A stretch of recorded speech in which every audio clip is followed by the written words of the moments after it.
Sucesso. Essa é a palavra que define a Conference League. Para mim, foi um tiro certeiro da UEFA a criação de um terceiro torneio entre clubes na Europa. Mesmo com pouco tempo de existência, apenas 2 edições completas e a terceira em andamento, são várias as amostras que indicam que essa nova competição está sendo um grande sucesso, conseguindo atingir o objetivo de sua criação. É verdade que pode existir algumas questões negativas, mas o lado positivo da balança é bem maior, desde as oportunidades a clubes desconhecidos ou times que no passado disputavam competições internacionais e nos dias de hoje não conseguem mais disputar de forma competitiva a Europa League e muito menos a Champions League. A Conference League possibilita esses times participarem de um torneio continental. O ganho financeiro e a ocupação de calendário, principalmente para os clubes menores, também são fatores de extrema relevância que a Conference está trazendo. Além disso, o jovem torneio foi capaz de emocionar grandes personagens do futebol e de dar alegria a torcidas que não sabiam o que era isso há muito tempo. Em suma, é isso que eu vou trabalhar no vídeo, os pontos positivos que a novata Conference League trouxe e ainda pode trazer, especialmente aos times de segundo e terceiro escalão no cenário europeu. Mas antes disso, eu vou falar um pouco dos principais motivadores que levou a UEFA a criar uma terceira competição de clubes.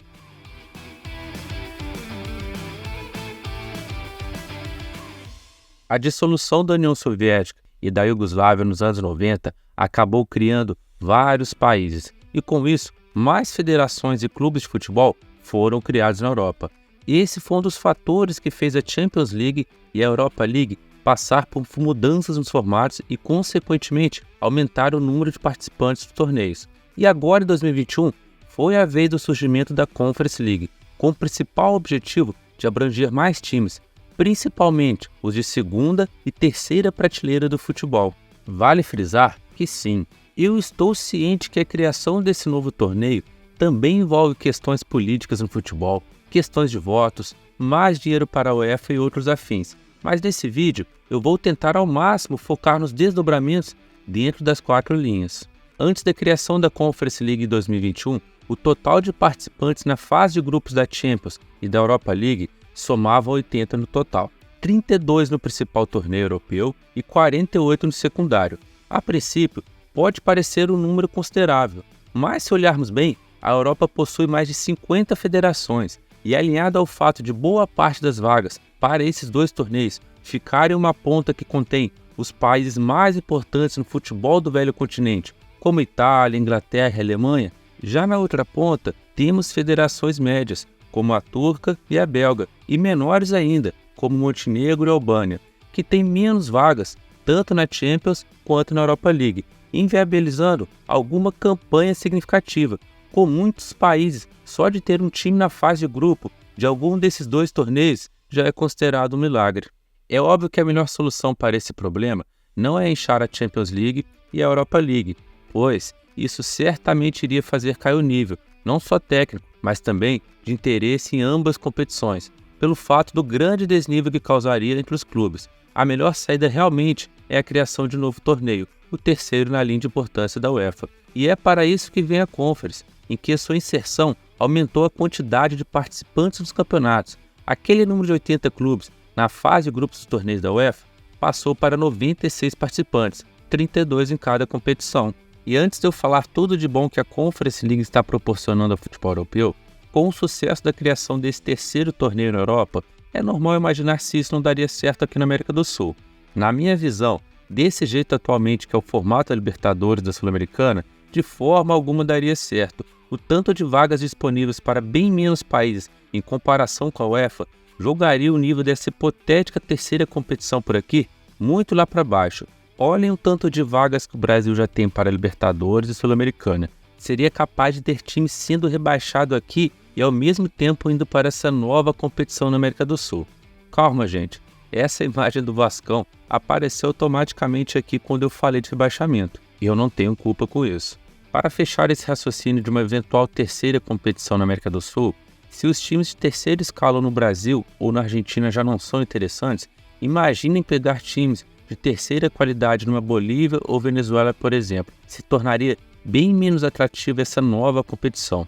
Ao meu ver, o que poderia fazer dar certo essa hipotética competição e ao mesmo tempo aumentar o nível da Libertadores e Sul-Americana seria unificar as três Américas, trazendo principalmente times de qualidade do México e Estados Unidos, mas isso já é um longo debate, que envolve questões do grande deslocamento com o calendário já enxuto. Mas caso isso seja viável algum dia, aí sim, ao meu ver, seria válido pensar em um terceiro torneio sul-americano.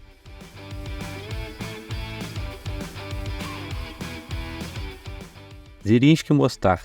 Perdoe meu Bosnio, admito que eles estão um pouco enferrujados. Brincadeiras à parte, outro time que eu quero destacar agora é o Aston Villa. Ambos clubes se enfrentaram na fase de grupo da Conference League da atual temporada.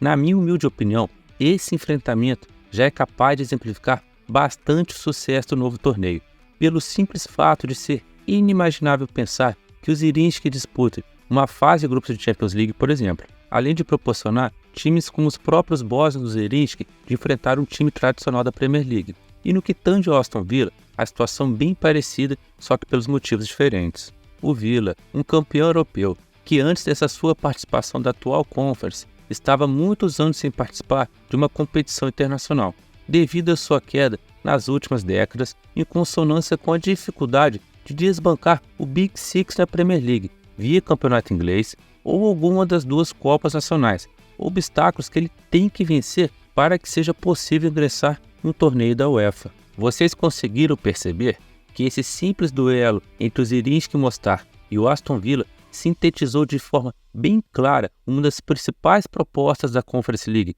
que é a de ao mesmo tempo dar oportunidades de times com pouca história e bem fracos, que não conseguiriam passar das qualificatórias para chegar na fase de grupo da Champions League ou Europa League, e times como o Villa, que tem história, mas devido à sua queda e força da Liga Nacional, dificulta bastante qualquer atuação de destaque em alguma competição continental da Europa. Vamos para outro grande ponto positivo da Conference. Esse estádio que vocês estão vendo aí é a Arena Kumbetare, que se localiza em Tirana, capital da Albânia, que tem a capacidade para 22 mil pessoas.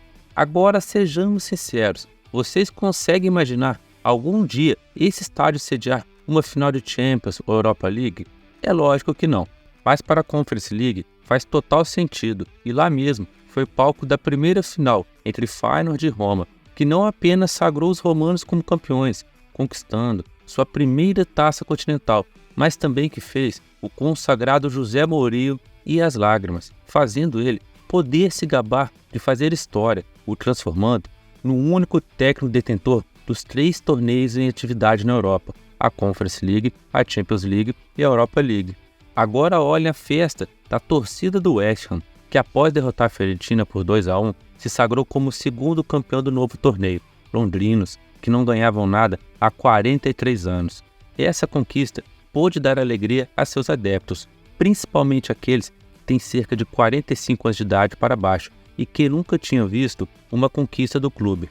Nessa atual temporada de Conference, já tivemos até confronto de 2 campeões de Champions.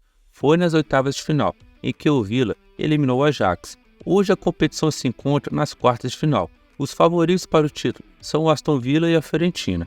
Com isso, vocês podem estar se perguntando, o primeiro campeão foi o italiano, o segundo foi o time inglês, e os favoritos da terceira edição são o time inglês e o time da Itália. Cadê a diversidade que a Conference League ia dar? Vamos lá. É fato que o 7º colocado de um campeonato italiano ou inglês é muito mais forte que vários campeões nacionais pelo velho continente. Se a UEFA quiser tirar esses times ingleses, italianos e alemães, por exemplo, podem tirar.